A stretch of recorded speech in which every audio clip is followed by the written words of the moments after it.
काल मी उदाहरणात बरेचसे माहिती दिलेली आहे.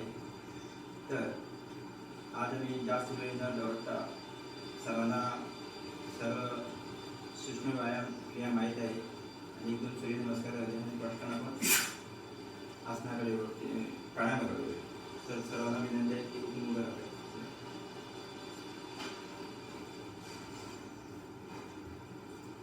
तर सर्वप्रथम आपण श्वसन क्रिया करणार आहोत. मी आज असं समजतो की आपल्याला सर्वांना समजलेली आहे, तर माझ्याबरोबर सर्वांनी करायचे आहे. आता तर करून घेऊया श्वसन क्रिया. मी करतो, आपण पण बरोबरीने करा. त्याला करून घेऊया श्वसन क्रिया. सुरू करा. हळू.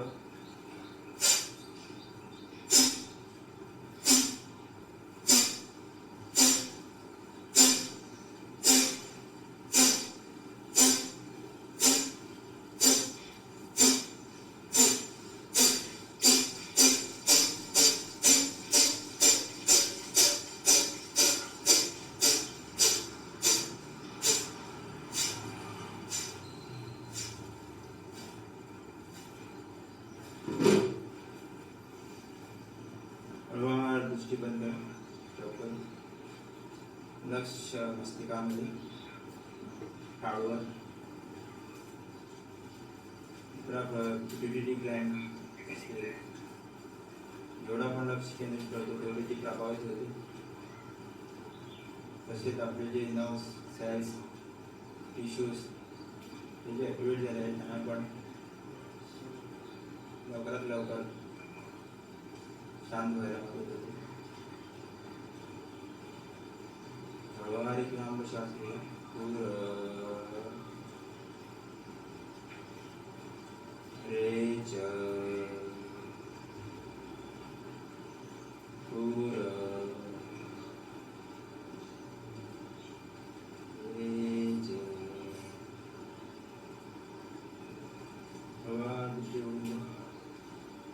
आपल्याला माहित आहे ग्रीवाशक्ती विकास क्रिया म्हणजे मान गोलाकार फिरवणे, त्यानंतर स्कंदशक्ती विकास क्रिया, मग आपण कंबर फिरवणार. तर करून घेऊया, माझ्याबरोबर करून घ्या. खाडकी खाली टेकायचे आहे कांठावर आणि हळूवार फिरवायचे आहे. तर करून घेऊया ग्रीवाशक्ती विकास क्रिया.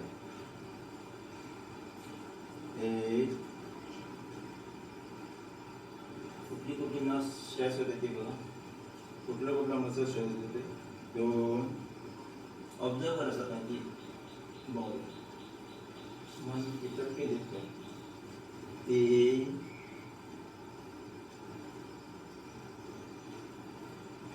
डोळे उघडत आहे. 1 उलट बाजू.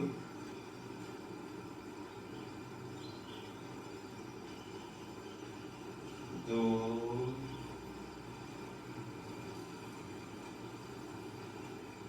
3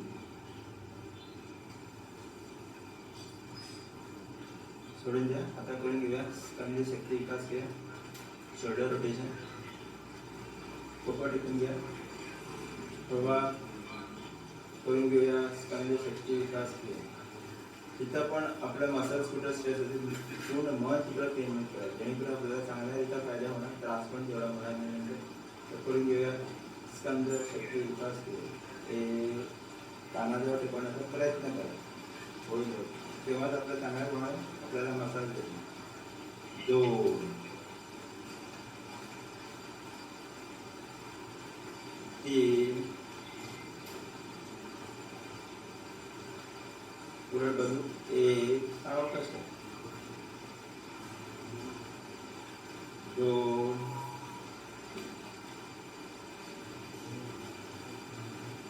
3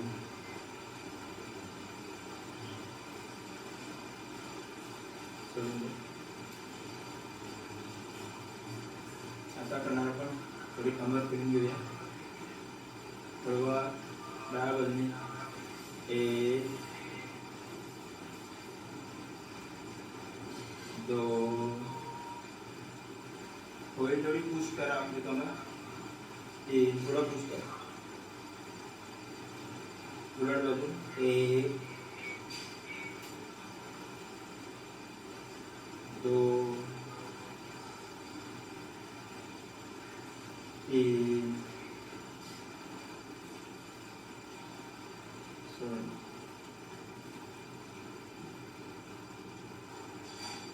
एक 30 सेकंद विश्रांती घेऊया आणि शरीरामध्ये कुठं कुठं व्हायब्रेशन काय फील आहे ते आपल्याला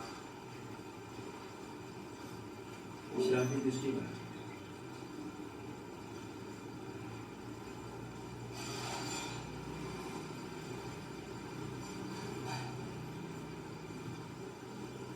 सोडून द्या. पुढची क्रिया करूया. जे हस्तप्रसन आसन आहे, हा समोर आहे. पुढे जेवढे शोल्डर लेवलवर स्ट्रेस होणार, वरती जास्त खालती पण जाणार नाही. श्वास परत हळूवार. एक बॅलन्स सांभाळा. बॅलन्स बघा कसा आहे. आपली स्ट्रेंथ पायाची नर्वस सिस्टम, मस्क्युलर सिस्टम याची स्ट्रेंथ आपल्याला आयडेंटिफाय करायला भेटते. श्वास सोडत 2 1 2 1 2 1 2 1 2 1 2 1 2 1 2 1 2 1 2 1 2 1 2 1 2 1 2 1 2 1 2 1 2 1 2 सोडून द्या. आपल्याला जाणीव असणार की आपले प्रत्येक जॉईंट्समध्ये गरमी होत होती. चांगल्या प्रमाणे स्ट्रेस मसाज होत होते. आपले बोन्स एकदम कनेक्टेड टिश्यूज त्याला खेचत होते. चांगल्या नर्वस सिस्टम पण मसाज करत होते. Respiratory system, muscular system, blood circulation system ह्या सर्व अवयवांना व्यायाम भेटत आहे. हळूवार एक लांब श्वास घेऊया. रेच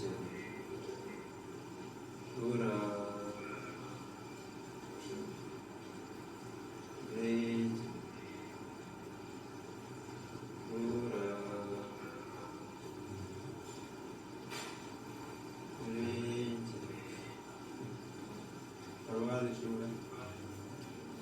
आज आपल्याकडे वेळ कमी आहे. थोडं पळापळ म्हणजे एका तासात क्लास खरा हा व्यवस्थित बसू शकत नाही. तरी सुद्धा आम्ही टाइम मॅनेजमेंट आणि हे थोडं सुरळीत बसवण्याचा प्रयत्न करतो. तरी याला 1.5 तास पाहिजे व्यवस्थित एक्सप्लेन करायला, व्यवस्थित कुठलं आसन घ्यायला. तर आपण शेवटचं म्हणजे गोष्टी सूर्यनमस्कार करून घेऊया. सर्वांना माहीत आहे तरी एक मी रिपिटेशन एकच दाखवतो. नंतर आपण आज 2 सूर्यनमस्कार करूया. एकची स्थिती, नमस्कारची स्थिती. हा डावा हात जो आहे थोडा हार्ट डाव्या लेफ्ट हार्टवर दाबून ठेवायचा आहे चेस्टवर. श्वास परत मी पाठीमागे जातो. 2 3 श्वास सोडत 4 5 6 पाय बदलतो. 7 श्वास परत. श्वास सोडत दोन्ही पाठीमागं.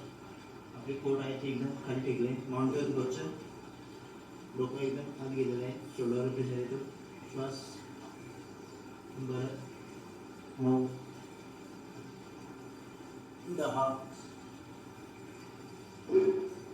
11 12.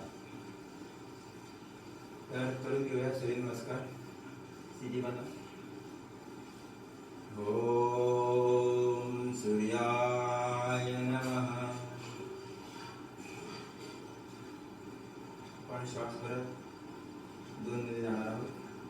2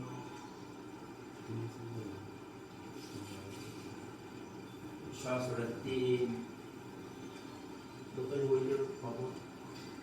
4 5 बॅलन्सिंग.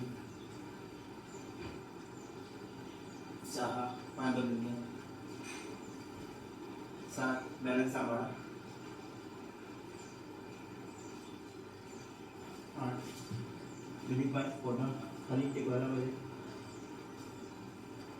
9 दंड माती 10 11 12 ऑब्झर्व करा श्वासाची गती शरीराची गती पायाची बीट्स वाढलेले आहे त्याचे रेट वाढलेले आहे ओम मित्राय नमः श्वास भरत 2 3 4 5 6 7 8 9 10 11 12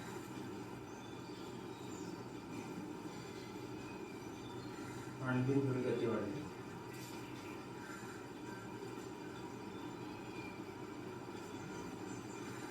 हळूवार शरीर नौका सोडून द्या शवासनामध्ये झोपून घे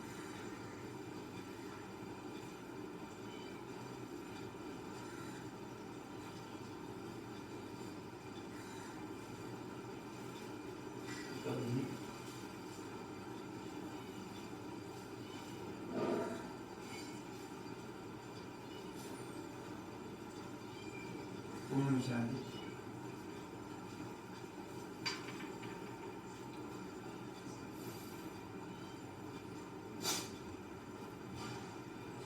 हार्टचा रिदम बघा स्टमकचं व्हायब्रेशन बघा श्वासाची गती घ्या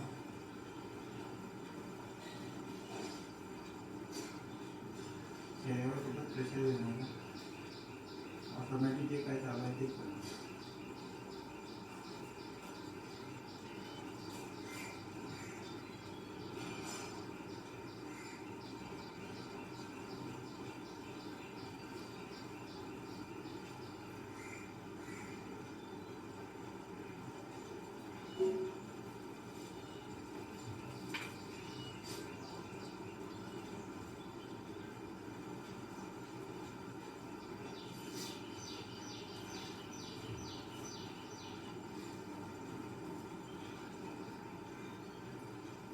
एक लांब श्वास घ्या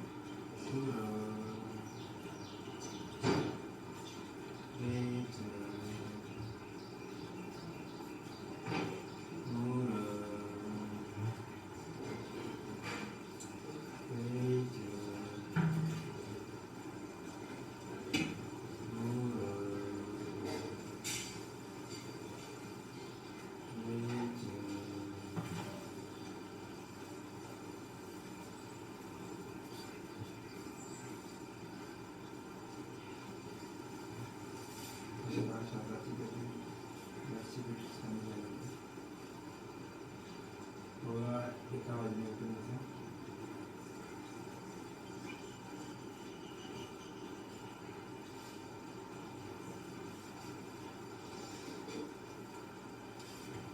सर्वप्रथम मी काल जो आपल्याला आवाजाविषयी व्यत्यय आला त्याविषयी मी दिलगिरी व्यक्त करतो आपल्याला थोडा त्रास जाणवला तरी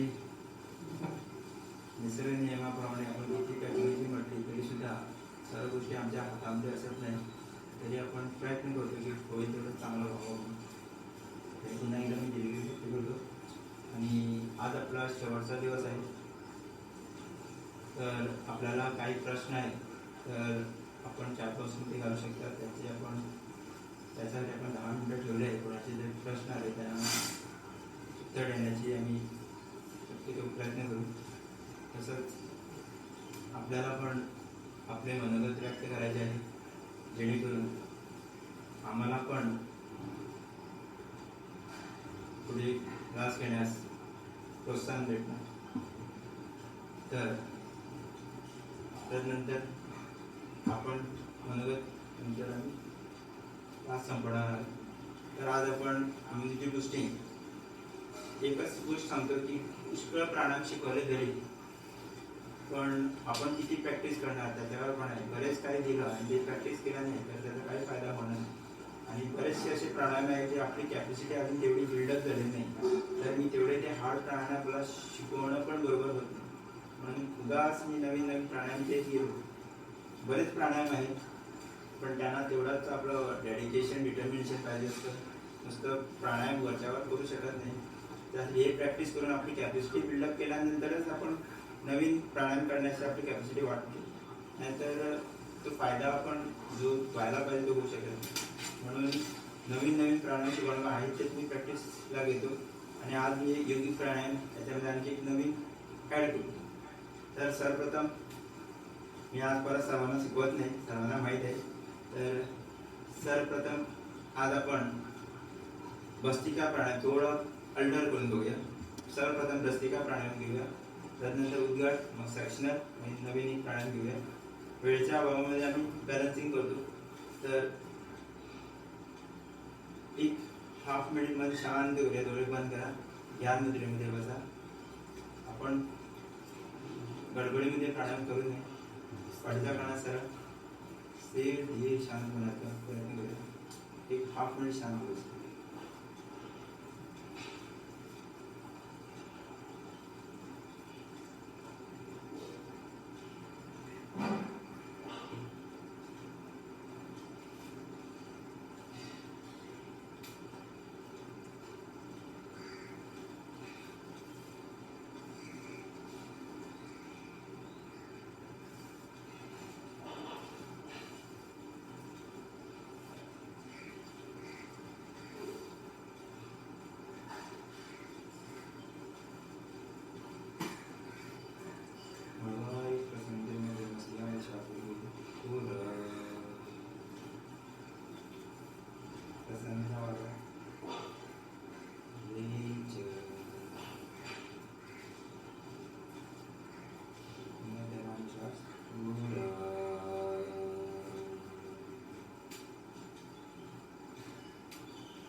दृष्टी बंद असू द्या.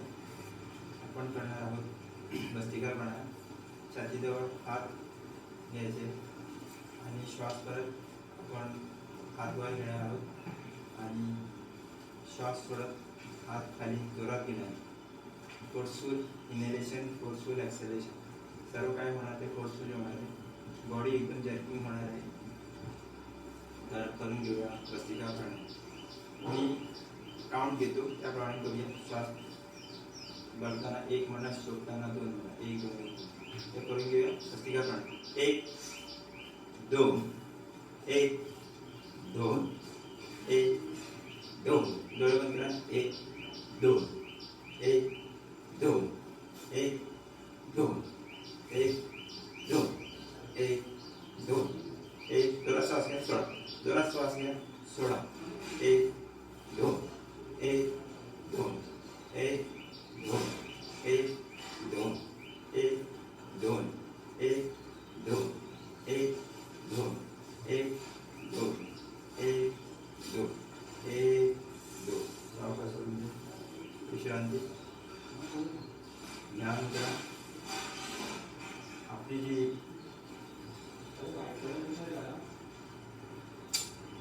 मुद्रा आहे तिथं एक प्रकारचं व्हायब्रेशन चालू आहे, पॉल्पिटेशन चालू आहे, ते ऑब्झर्व करा. पूर्ण शरीरामध्ये व्हायब्रेशन.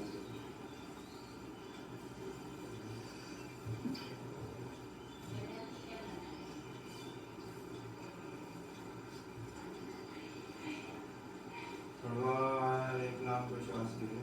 पुरा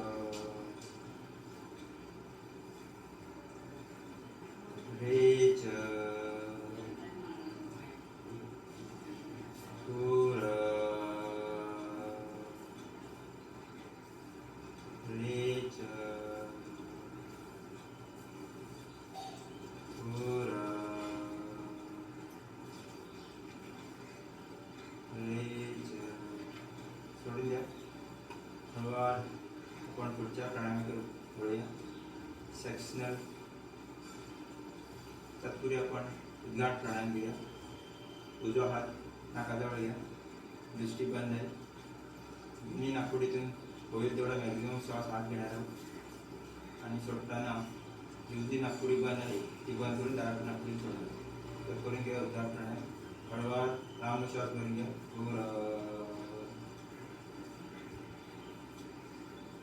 रेच नाकपुडी बंद करून सोडा. दोन नाकपुडी श्वास घ्या. नाकपुडी बंद करा. पुरा नाकपुडी सोडून घ्या. रेच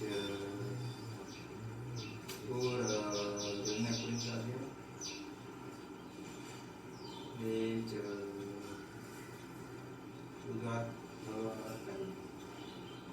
डाव्या नाकपुडीतून आपण आता बंद करून सोडणार आहोत. तर दोन्ही नाकपुडीतून होईल तेवढं मॅक्झिमम श्वास घ्या. हाताची दोन्ही नाकपुडीतून श्वास करून घ्या. डावी नाकपुडी बंद करून श्वास करून रेच दोन्ही नाकपुडी श्वास रेच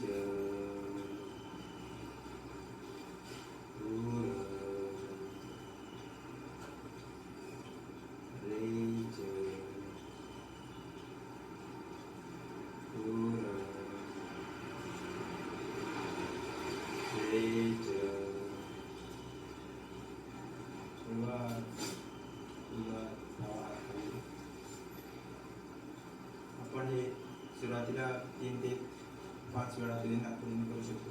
जशी आपली कॅपॅसिटी वाढते तसं जसं आपण हा प्राणायाम वाढू शकतो. पुढच्या प्राणायामाकडे वळूया. Sectional breathing. सर्वप्रथम आपण श्वास पडणार आहे तो पोटामध्ये भरून घेणार. त्यानंतर छातीमध्ये, त्यानंतर कॉलरवर शोल्डरला भरून. तर मनाची स्थिती करा. आपण आता श्वास पडणार आहे पोटामध्ये. पोट होईल तेवढं स्ट्रेस होणार आहे. Intercostal muscle of stomach, elasticity of stomach हे सर्व घेरा वाढणार आहे. तर करून घेऊया सेक्शनल ब्रीदिंग, ॲब्डोमिनल ब्रीदिंग. लांब श्वास करून घ्या पोटाकडे. पोट पुढं. रेच पोटात जाणार. पोट पुढं. रेच पोटात घ्या. पोट पुढं. रेच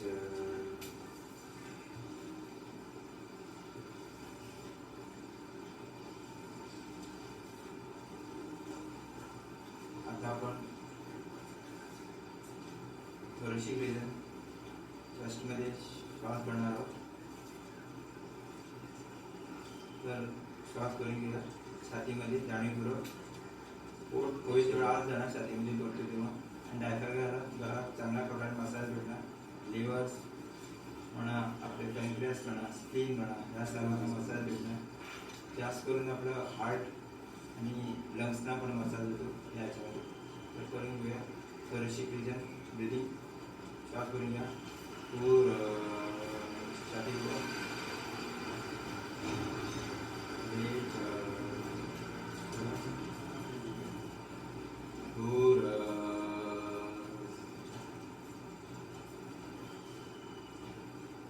रेच त्यानंतर वाढवा आपली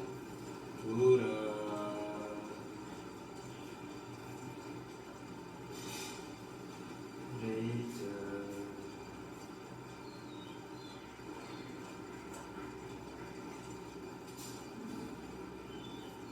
आता आपण सरळ करूया. आपण हाताची मुद्रा थोडी बदलूया. आधी मुद्रा अंगठा हात आपण जसे मूठ करतो तशी करायचे. जागाजवळ ठेवायचे. श्वास भरताना आपण श्वास भरताना शोल्डर वरती रेस करणार आहोत आणि थोडं शोल्डर आपण पाठीमागून पुश करणार. तर करून घेऊया सर्वाइकल ब्रीदिंग. श्वास भरत शोल्डरवर घ्या. होईल तेवढी थोडं ट्विस्ट पाठीमागे घ्या. रेच सावकाश सोडून घ्या. पुन्हा एकदा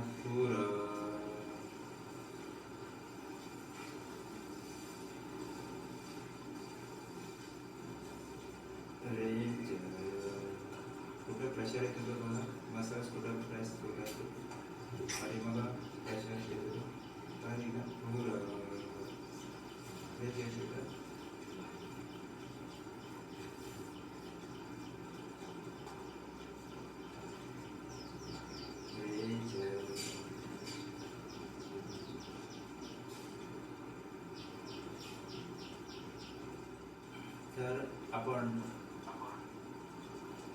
आज जे 3 प्राणायाम केलेले आहे, आता जो प्राणायाम केला सक्सेसफुली, आपण तिन्ही लोक ना, अपर लोक, मिडल लोक, लोअर लोक ह्याप्रमाणे प्राण पडण्याचा प्रयत्न केला. आपण खालती, मध्यंतर, वरती. आता आपण थोडे लंग्स आपले असे स्ट्रेस करून याचा प्राणायाम करूया. योगिक ब्रीदिंग. खालच्या वरच्या मध्ये पुश केला तर साईडवर आपण थोडे लंग्स पुश करूया, जेणेकरून आपली लंग्स कॅपॅसिटी वाढणार, जेणेकरून बॉडी ऑक्सिडाइज होणार, जास्त प्रमाणे आपला जो ब्लड आहे तो प्युरिफाय होणार, रक्तशुद्धी होणार. तर बघून घ्या करण्याची पद्धत. हात आपण त्या स्थितीमध्ये आणायचे, पाठीमागे घ्यायचे, डोक्याच्या पाठीमागे स्ट्रेट ठेवायचे हात.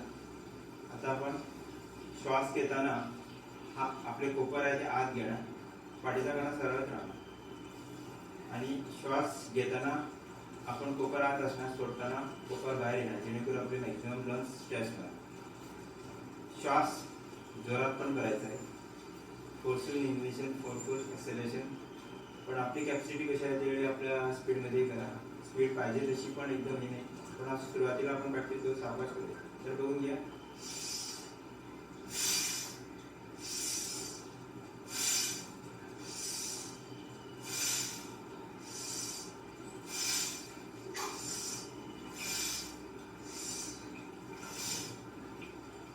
तर स्थिती बनवून घ्या.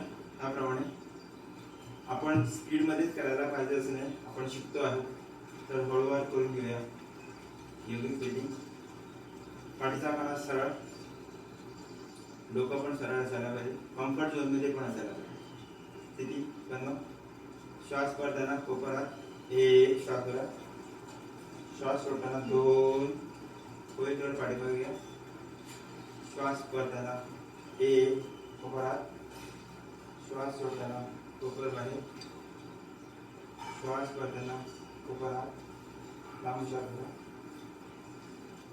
सोडा, लांब श्वास करा, सोडा, लांब श्वास करा, सोडा, सोडून द्या. बघा, शांत बसा. थोड़ा पेन फील होणार, आपली रिप्लेस त्याला कनेक्टेड टिश्यूज, मसल स्ट्रेस झालेला आहे. कुठली गोष्ट सोपी वाटते प्राणायामध्ये, काहीच नाही असं वाटतं आपल्याला, पण प्रत्यक्ष जेव्हा स्वतः करायला जातो तेव्हा काय काय आपल्यामध्ये बदल घडून येतात. आपल्याला सांगायला एवढं आनंद होतो की आपण ह्या प्राणायामाद्वारे आपले फिजिओलॉजिकल, सायकोलॉजिकल, बायोकेमिकल असे वेगवेगळे बदल घडून आणू शकतो. खास करून बायोकेमिकलमध्ये आपण आपले जे कोलेस्ट्रॉल लेवल आहे ते रिड्यूस करतो.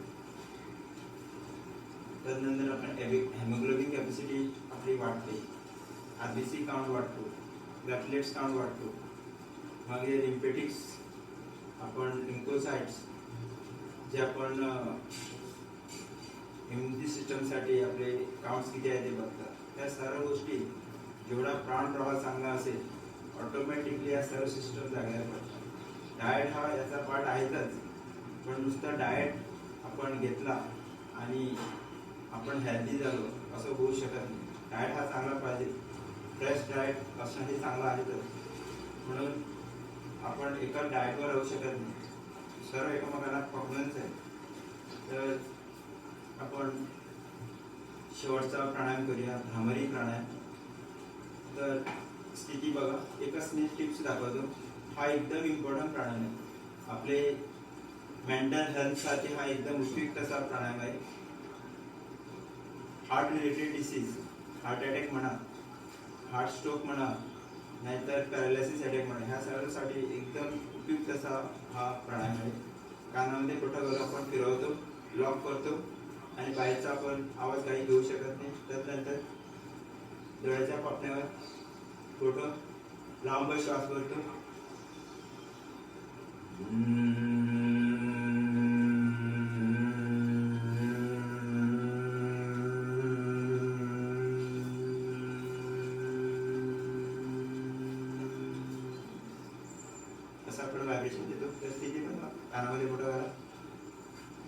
थोडं ट्विस्ट करून ह्या स्थितीमध्ये वरच्यावर पापण्यावर बोटं ठेवा. लांब श्वास भरून घेऊया. व्हायब्रेशन मस्तिकामध्ये द्यायचं आहे. सुरू करा.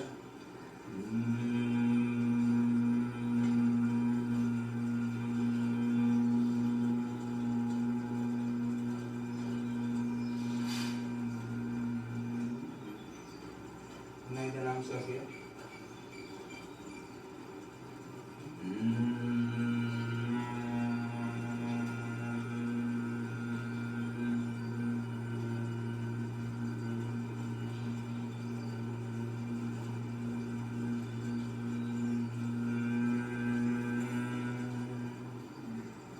पुन्हा एकदा लांब श्वास घ्या.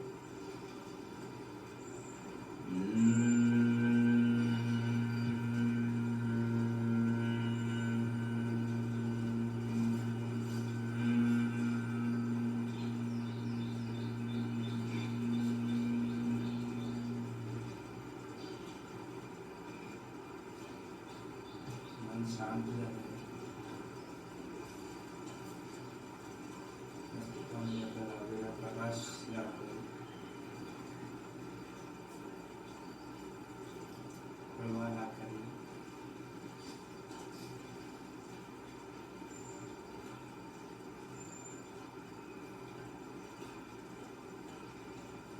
कपाळामध्ये दृष्टी असते.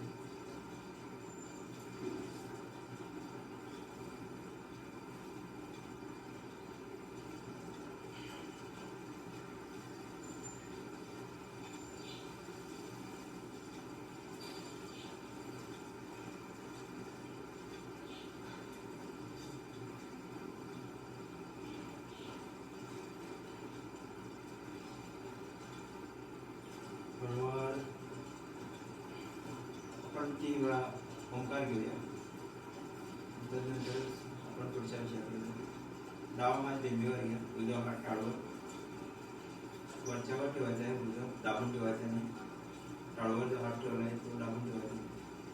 आणि ओंकार जो उच्चार होतो तो बेंबीपासून सुरू होताना मस्तिकावर संपतो.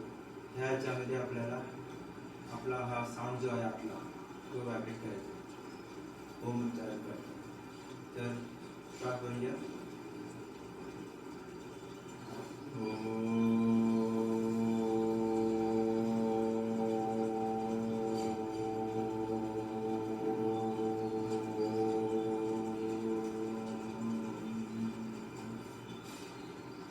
पुन्हा एकदा नाम श्वास घ्या.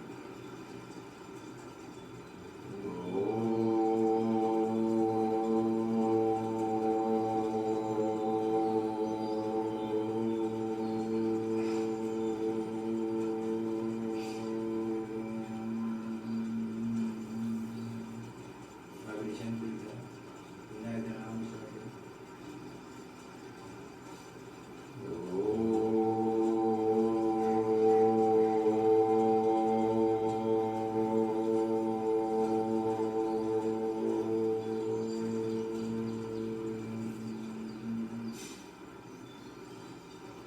मस्तिकावर लक्ष ठेवा. उजवा हाताने थोडा वर घ्या. व्हायब्रेशन फील करा. एनर्जी फ्लो करा. व्हायब्रेशन फील करा. आपण स्वतःला आशीर्वाद दिला. आपल्याकडून प्रवाहित होत झालेली एनर्जी आपण आपल्याला परत देतो.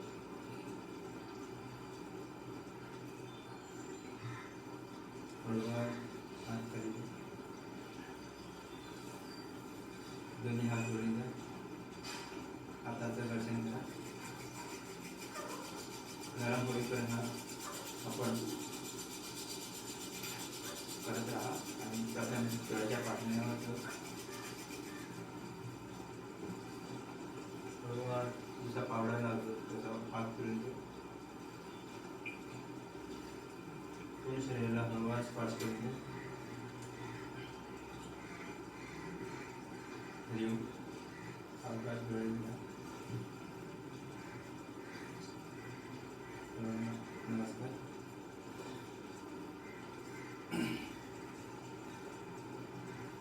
आज आपल्याला टाइम टेबल प्रमाणे कोणाचे प्रश्न आहे तर मी आमचे साधक उत्कर्ष यांना विनंती करतो की पुढचा कार्यक्रम पुढे न्यावा.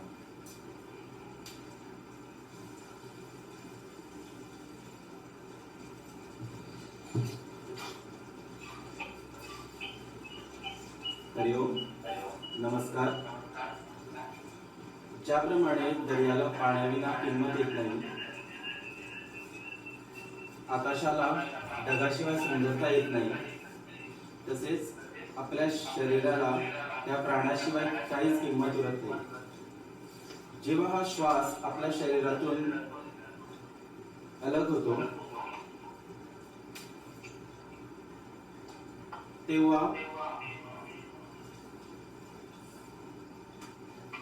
या शरीराला पण काहीच किंमत उरत नाही. कारण आपलं जे हे शरीर चालते ते पूर्ण या श्वासावरच चालते. जोपर्यंत हा श्वास या शरीरात कार्यरत करतो तोपर्यंत या शरीराला खूप किंमत असते. जोपर्यंत श्वास या शरीरात नाही तोपर्यंत आपण एक सुईचा धागा पण उचलू शकत नाही. तर हा गेले 3 दिवस आपण ह्या श्वासाला शरीरात कसा आयाम द्यायचा, तो कशाप्रमाणे आत घ्यायचा, कशाप्रमाणे आत साठवायचा व कशाप्रमाणे बाहेर सोडायचा ह्यावर आपण शिकलो. तर सर्वप्रथम मी सर्व योगप्रेमीयांचे मनापासून अभिनंदन करतो की त्यांनी अशा या कोरोनाच्या काळात वेळात वेळ देऊन आपल्या स्वास्थ्याला जास्त प्राधान्य देऊन हा आमचा 3 दिवसचा जी कार्यशाळा होती ती अटेंड केली.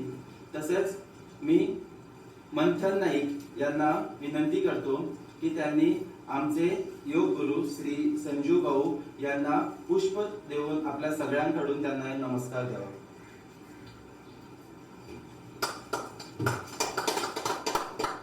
धन्यवाद मंथन.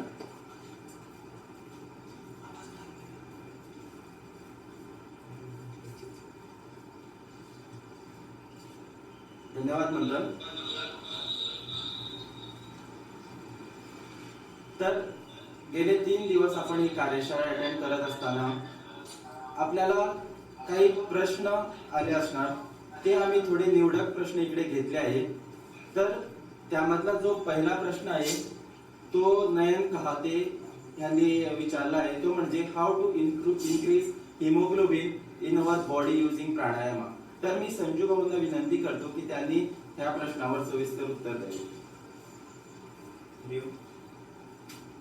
प्रश्न उत्तर थोडाफार दिलेला आहे तरी प्रयत्न करू परत की जास्त हा प्रॉब्लेम हिमोग्लोबिनचा महिलांना होतो. जे गरोदर महिला असतात त्यांना जास्त प्रमाणे हा हिमोग्लोबिनचा विषय येतो. आयनचा कमी होणं हे सर्व विषय असतात. तर हिमोग्लोबिन वाढवण्यासाठी आपल्याला व्यायाम हा पाहिजे, पण प्राणायाम मुख्य म्हणजे नाडी शोधन. त्याच्यामध्ये आपल्या नाडी शुद्धीकरण होतं, ज्याच्यामध्ये आपलं ब्लड शुद्ध होतं, ज्याच्यामुळे आपलं प्राणप्रवाह प्रत्येक नाडीमध्ये प्रॉपर झाल्यानंतर आपलं सर्व ग्रंथींना चांगल्याप्रमाणे मसाज भेटल्यानंतरच आणि रक्तवाहिनी चांगला झाल्यानंतर हिमोग्लोबिन इन्क्रीज होतो. तर त्याला नाडी शुद्धी करू शकतो. आता जो आपण सेक्शनल ब्रीथिंग प्राणायाम घेतला आहे तो करू शकतो. आणि खास करून हिमोग्लोबिनचा जास्त प्रॉब्लेम क्रिएट होणं म्हणजे परत वाढतो मेंटल हेल्थ. आपण ज्या महिला आहेत त्यांच्यावर नाही म्हटलं तर बराच ताणतणाव असतो. आम्हाला वाटतं की ज्या कामाला जाणाऱ्या महिला असतात ती खरं काम करतात, घरी बसतात, त्यांना काम नाही असं म्हणून. पण त्यांचा जो खरा मॅनेजमेंट असतो तो चॅलेंजिंग असतो, जेणेकरून त्यांना प्रत्येक वेळेला चॅलेंज त्यांची वाटते आणि मानसिक त्यांचं स्वास्थ्य बिघडतं. म्हणून ते पण मॅनेज करणं इम्पॉर्टंट. नुसतं आपण प्राणायाम सांगितलं आणि आपल्याला उत्तर भेटतात तर होणार नाही. मी परत बोलवते ते सर्वप्रथम आपण मानसिक स्टॅबिलिटी, मेंटल स्टॅबिलिटीकडे हळूहळू वाढायलाच पाहिजे. प्राणायाम आणि बाकीचं आपल्याला मदत देणारच. आणि आणखीन एक चांगलं आपल्याला मार्गदर्शन म्हणजे मागच्या वेळी पूजनी भाऊनी आपल्याला योगनिद्रा शिकवली होती.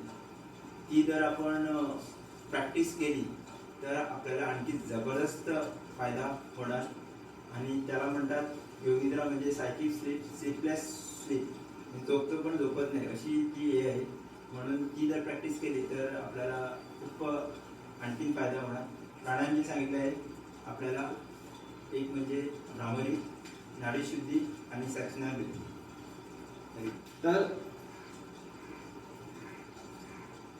आपला जो दुसरा प्रश्न आला आहे तो म्हणजे which pranayama is best suited for reflux acidity. तर मी संजू भाऊंना विनंती करतो की त्यांनी यावर सविस्तर उत्तर द्यावे.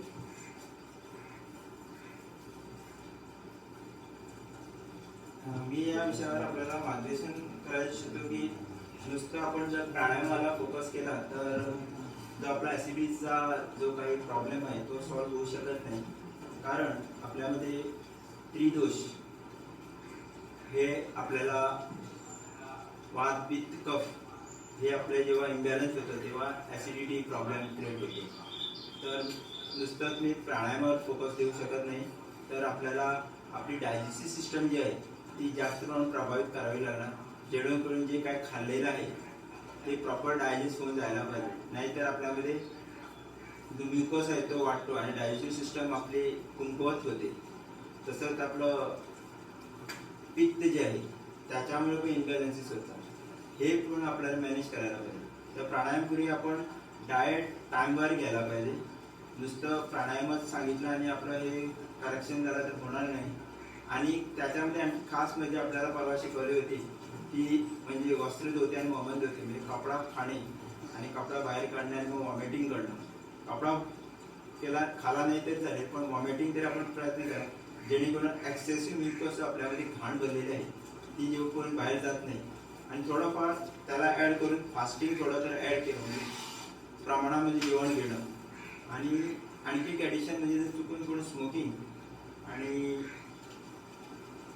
दारू वगैरे ओपन करतो तर ते पण आपण कंट्रोलमध्ये आणायला पाहिजे. तेव्हाच आपल्याला फायदा मिळणार. प्राणायाम आपल्याला परत सुचवतो कपालभाती प्राणायाम, जेणेकरून आपली डायजेस्टिव्ह सिस्टम चांगली होणार. तसंच सेक्शनल ब्रीथिंग शिकवलेलं आपल्याला. आणि ह्या दोन प्राणायाम म्हणजे जास्त करून आपल्या हे ॲसिडिटीचा प्रॉब्लेम होणार. फास्टिंग इम्पॉर्टन्स आहे, प्रॉपर टाइमला जेवण घ्यायला पाहिजे. नको असलेल्या पदार्थ आपण जे सेवन करतो ते आपल्याला कुठंतरी हळूहळू कमी करायला पाहिजे. हे सर्व होलिस्टिक अप्रोच आहे. आम्ही एकदम गोळी घेतलं आणि कुठलीच डिसीज चांगली झाली असं अजूनपर्यंत तुम्ही प्रूव्ह केलं तर सांगा. आपण सप्रेस करतो त्याच वेळेला ती आपल्याला मायग्रेन झालं, थोडी आपण टॅबलेट घेतो तेवढ्या पुढे सप्रेस चांगलं वाटतं, परत उद्या आपल्याला ते प्रॉब्लेम चालू असतो.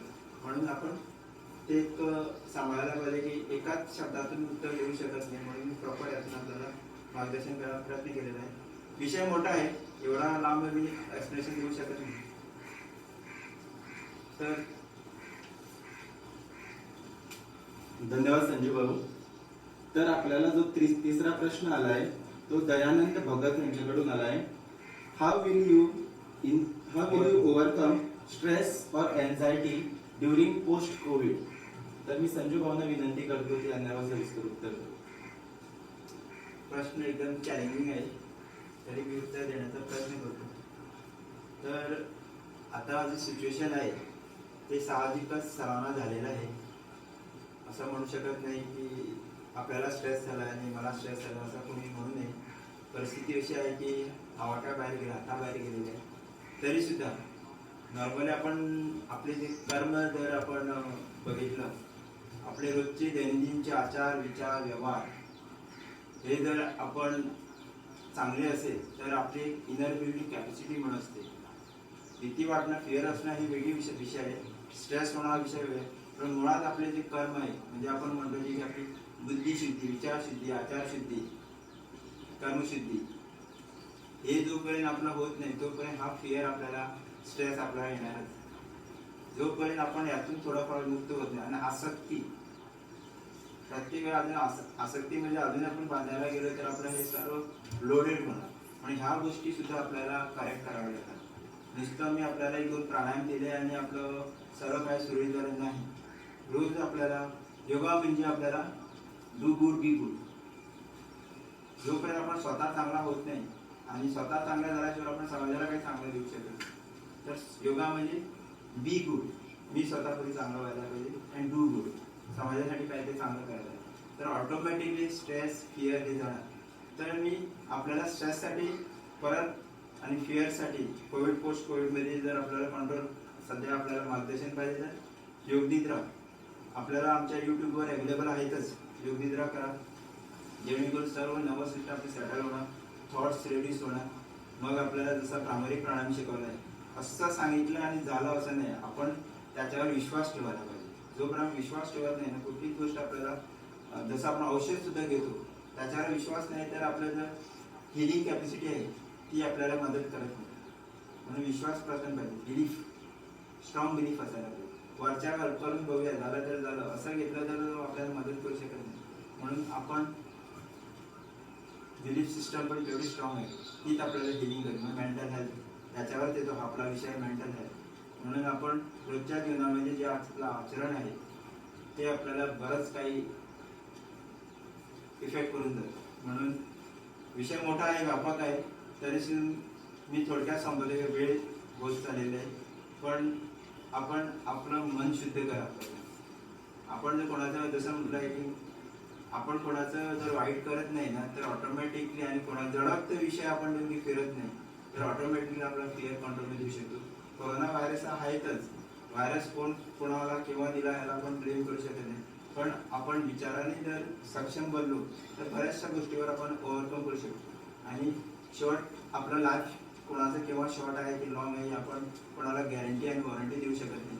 पण एकच सांगतो, लाईफचा खरा इन्शुरन्स म्हणजे योगा.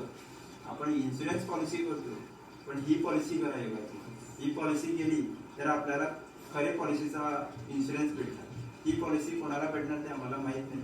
पण आपण स्वतःसाठी या योगाचा एक इन्शुरन्स स्वतः करून घ्या जेणेकरून आपल्याला हा फिअर सुद्धा फॉरेवर जाण्याला मदत होण्याने आनंदित सुखी समाधानी जीवन जगू शकतो. धन्यवाद संजू भाऊ. तर आशा बाळगतो की समाधानकारक उत्तर आपल्याला भेटलं असणार. तर आम्ही काही निवडक प्रश्न जे सिलेक्ट केले आहेत त्यांची उत्तरं आम्ही सगळ्या प्रश्नांना द्यायचा प्रयत्न इकडे केला आहे. तर आता आपल्या योग प्रेमियांकडून आपल्याला अपेक्षा आहे की हा जो आपला 3 दिवस कार्यशाळा चालली त्यावर आपली जी काय प्रतिक्रिया आहे, आपला जो काही अनुभव आहे तो आपण 1 मिनिट किंवा 2 मिनिट आपल्याला इकडे व्यक्त करायचा आहे. तर मी सर्व योग प्रेमियांना विनंती करतो की ज्यांना कोणांना हा आपला अनुभव इकडे मांडायचा आहे त्यांनी चॅट बॉक्स मध्ये एक मेसेज ड्रॉप करावा किंवा डायरेक्ट आपला ऑडिओ ऑन करून आपली प्रतिक्रिया द्यावी. मी एक अर्धा मिनिट वाट बघतो. एक चॅट बॉक्स मध्ये मेसेज ड्रॉप करा नाहीतर आपला ऑडिओ ऑन करून डायरेक्ट फीडबॅकला सुरुवात करा. कोणी पण, एक लेडीज एक जेंट्स किंवा 2 लेडीज 2 जेंट्स.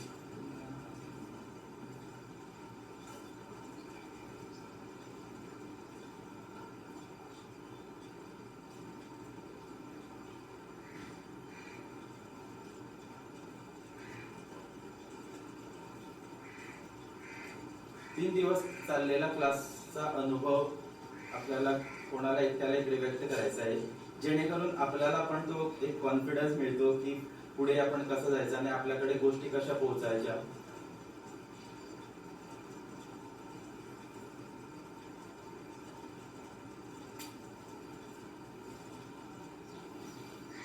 तर आपण आपली प्रतिक्रिया नंतर पण देऊ शकतात.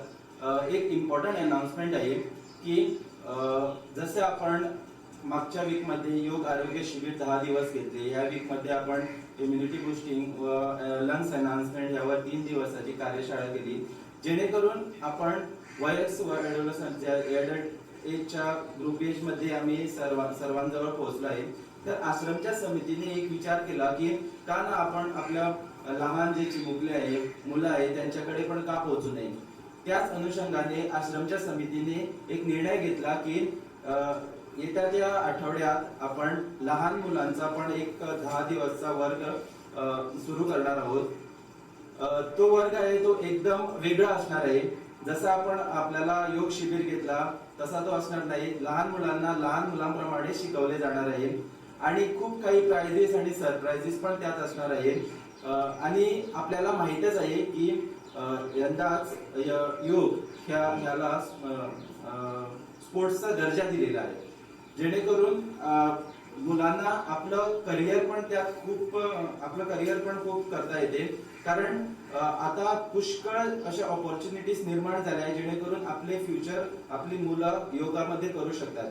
जसे आपल्यामधील काही लोकांना पण वाटले असणार की आपण खूप उशिरा योग जॉईन केला, तर हीच मिस्टेक आपली मुलं पण करू नये. याच अनुषंगाने आश्रमच्या समितीने मुलांना पण एक वर्ग घ्यायचा ठरवला आहे.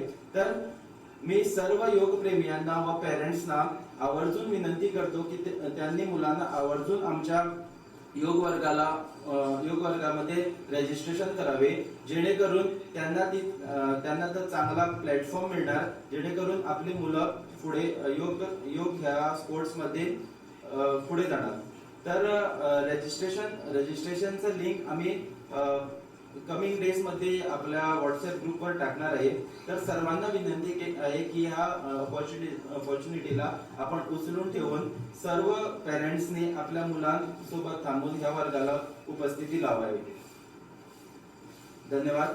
तर काही कोणाचे फीडबॅक आहे तर त्यांनी आपला ऑडिओ ऑन करून इकडे फीडबॅक देऊ शकतात. आम्ही 1 मिनिट वाट बघतो.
नमस्कार.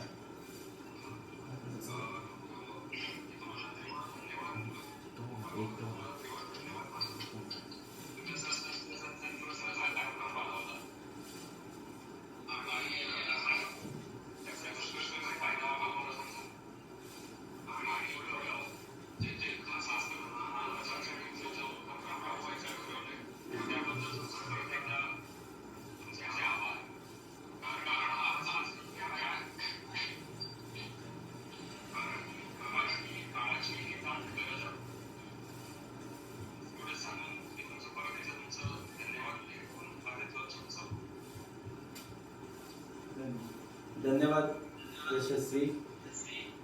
आपले अनुभव लाख मोलाचे आहे. तर वेळेचा अभावा कारणामुळे आपण आपल्या कार्यक्रमाची सांगता आभार प्रदर्शनानंतर करतो.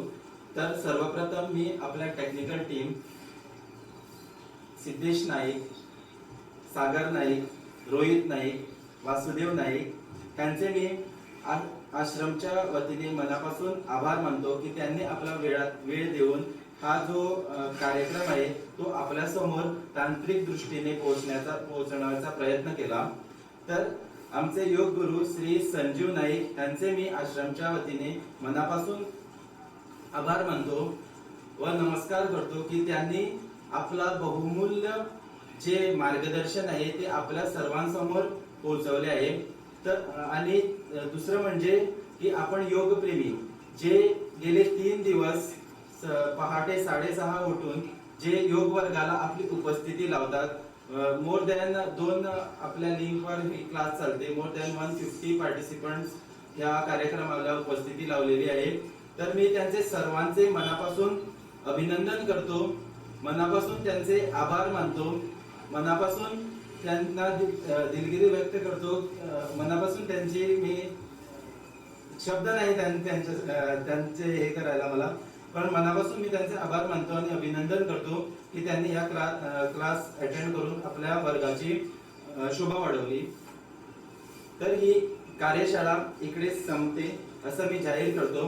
शेवटी एकच सांगतो की आपण जे काही प्राणायाम इकडे शिकले आहे ते आपण बघून किंवा शिकून असं चालत नाही. ते आपण नियमित आपल्या दिनकर्मामध्ये आणलं पाहिजे. नियमित आपण ते अर्धा तास किंवा एक पाऊण तास आपण दररोज नियमितपणे केलं पाहिजे, तरच आपल्या शरीराला त्याचा जास्त प्रमाणे फायदा होणार आहे. तर ही कार्यशाळा इकडे संपते असं मी जाहीर करतो. धन्यवाद. हरिओम.